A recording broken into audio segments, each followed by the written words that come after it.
शिवजी द्वारा 10वें से लेकर 28वें योगेश्वर अवतारों का वर्णन। शिवजी कहते हैं, ब्राह्मण 10वें द्वापर में त्रिधामा नामक ने मुनि व्यास होंगे। वे हिमालय के रमणीय शिखर पर भृगुतंग पर निवास करेंगे। वहाँ भी मेरे श्रुति विदित 4 पुत्र होंगे। उनके नाम होंगे भृंग, बलबंधु, नरामित्र और तपोधन, केतु, श्रृंग। 11वें द्वापर में जब त्रिवर्त नामक व्यास होंगे, तब मैं कलयुग में गंगा द्वार के तप से के नाम से प्रकट होऊंगा। वहां भी मेरे लंबोदर, लंबाक्ष, केशवलंब और प्रलंब नामक 4 दृढ़व्रती पुत्र होंगे। 12वें चतुर्योगी के द्वापर युग में शततेजा नाम के वेद व्यास होंगे। उस समय में द्वापर के समाप्त होने पर कलयुग में हेमकुंचक के में जाकर अत्रि नाम से अवतार लूंगा और व्यास की सहायता के लिए निर्वृत्त मार्ग में को प्रतिष्ठित करूंगा। महामुने, वहां भी मेरे सर्वज्ञ, समबुद्धि, साध्य और शर्व नामक 4 उत्तम योगी पुत्र होंगे। 13वें द्वापर युग में जब धर्म स्वरूप नारायण व्यास होंगे, तब मैं पर्वत श्रेष्ठ गंधमादन पर बाल खिल्याश्रम में महामुनि बलि नाम से उत्पन्न होगा। वहां भी मेरे सुदामा, कश्यप, वशिष्ठ और विरजा नामक 4 सुंदर पुत्र होंगे। 14वीं चतुर्योगी के द्वापर में जब रक्ष नामक व्यास होंगे, उस समय में अंगिरा के वंश में गौतम नाम से उत्पन्न होगा। उस कलयुग में भी अत्रि, वशद, श्रवण और क्षणविष्टकारी मेरे पुत्र होंगे। 15वें द्वापर में जब त्रयारुणी व्यास होंगे, उस समय में हिमालय के पृष्ठभाग में स्थित वेद शीर्ष नामक पर्वत पर सरस्वती के उत्तर तट का आश्रय ले वेदशिरा नाम से अवतार ग्रहण करूंगा।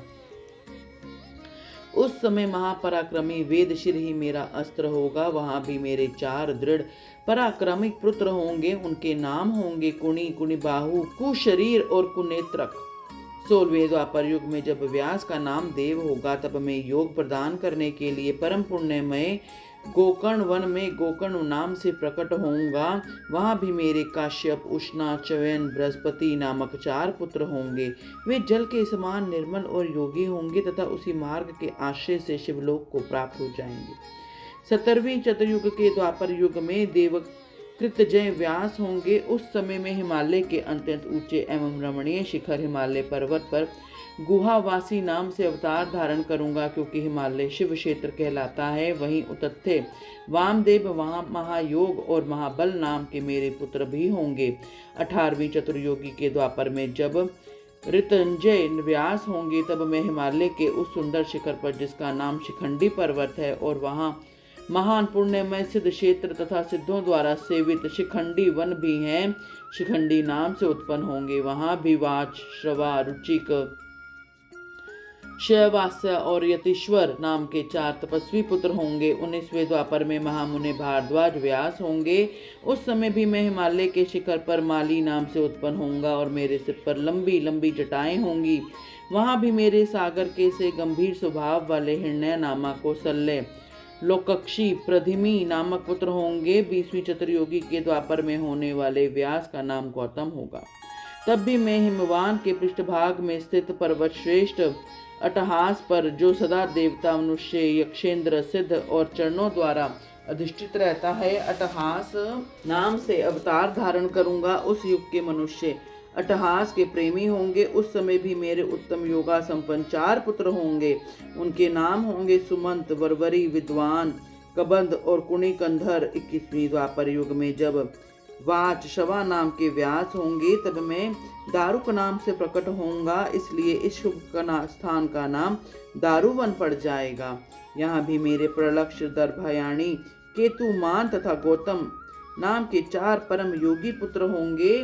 22वीं चतुर्योगी के द्वापर में जब शुमयानक नामक व्यास होंगे, तब मैं भी वाराणसीपुरी में लांगली भीम नामक महामुनि के रूप में अवतरित होऊंगा। उस कलयुग में इंद्र सहित समस्त देवता मुझ पर हल्लायुधधारी शिव का दर्शन करेंगे। उस अवतार में भी मेरे भल्लवी, मधु, पिंग और श्वेत केतु नामक 4 परम धार्मिक पुत्र होंगे।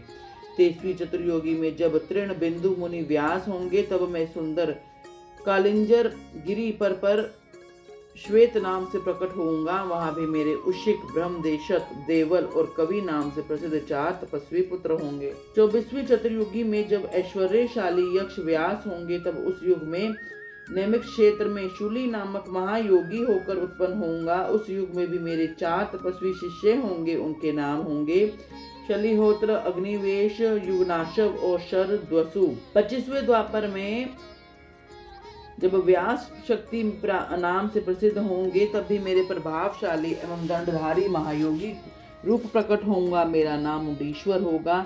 इस अवतार में भी मैं छगल, कुंडक, कर्ण, कुंभांड और प्रवाहक मेरे तपस्वी शिष्य होंगे। 26वें द्वापर में जब व्यास का नाम द्वापर पराशर होगा, तब मैं भद्रवट नामक नगर में सहिष्णु अवतार से अवतार लूंगा। उस समय भी उलूक, विद्युत, शंभूक और आश्वन लायन नाम वाले 4 तपस्वी शिष्य होंगे। 27वें द्वापर में जब जातु करने व्यास होंगे, तब भी मैं प्रभास तीर्थ में सोम शर्मा नाम से प्रकट होऊंगा। वहाँ भी अक्षपाद, कुमार, उलूक और वत्स नाम से प्रसिद्ध मेरे 4 तपस्वी शिष्य होंगे। 28वें द्वापर में जब भगवान श्री हरि पराशर के पुत्र में द्वैपायन नामक व्यास होंगे, तब पुरुषोत्तम श्री कृष्ण अपने छठे अंश से वसुदेव के श्रेष्ठ पुत्र के रूप में उत्पन्न होकर वासुदेव कहलाएंगे। उसी समय योग आत्मा में भी लोगों को आश्रम में डालने के लिए योग माया के प्रभाव से ब्रह्मचारी का शरीर धारण करके प्रकट होऊंगा।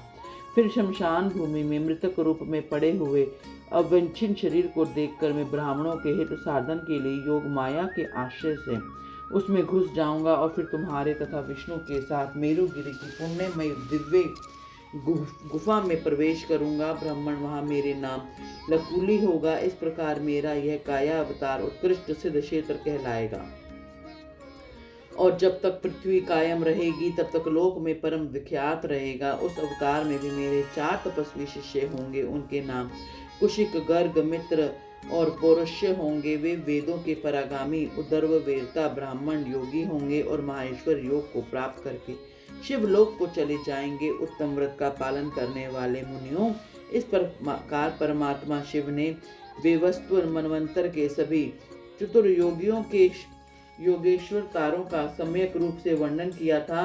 विभो 28वें व्यास क्रमश एक एक करके प्रत्येक द्वापर में होंगे और योगेश्वर अवतार प्रत्येक कलयुग के प्रारंभ में प्रत्येक योगेश्वर अवतार के साथ उनके 4 अविनाशी शिष्य भी होंगे, जो महान शिव भक्त और योग मार्ग की वृद्धि करने वाले होंगे। इन पशुपति के शिष्यों के शरीरों पर भस्म रमी रहेगी, ललाट त्रिपुंड से सुशोभित रहेगा और रुद्राक्ष की माला ही इनका आभूषण होगा। ये सभी शिष्य धर्मपरायण, वेद वेदांग के परागामी विद्वान और सदाबहार भीतर से लिंगार्चन में तत्पर रहने वाले होंगे।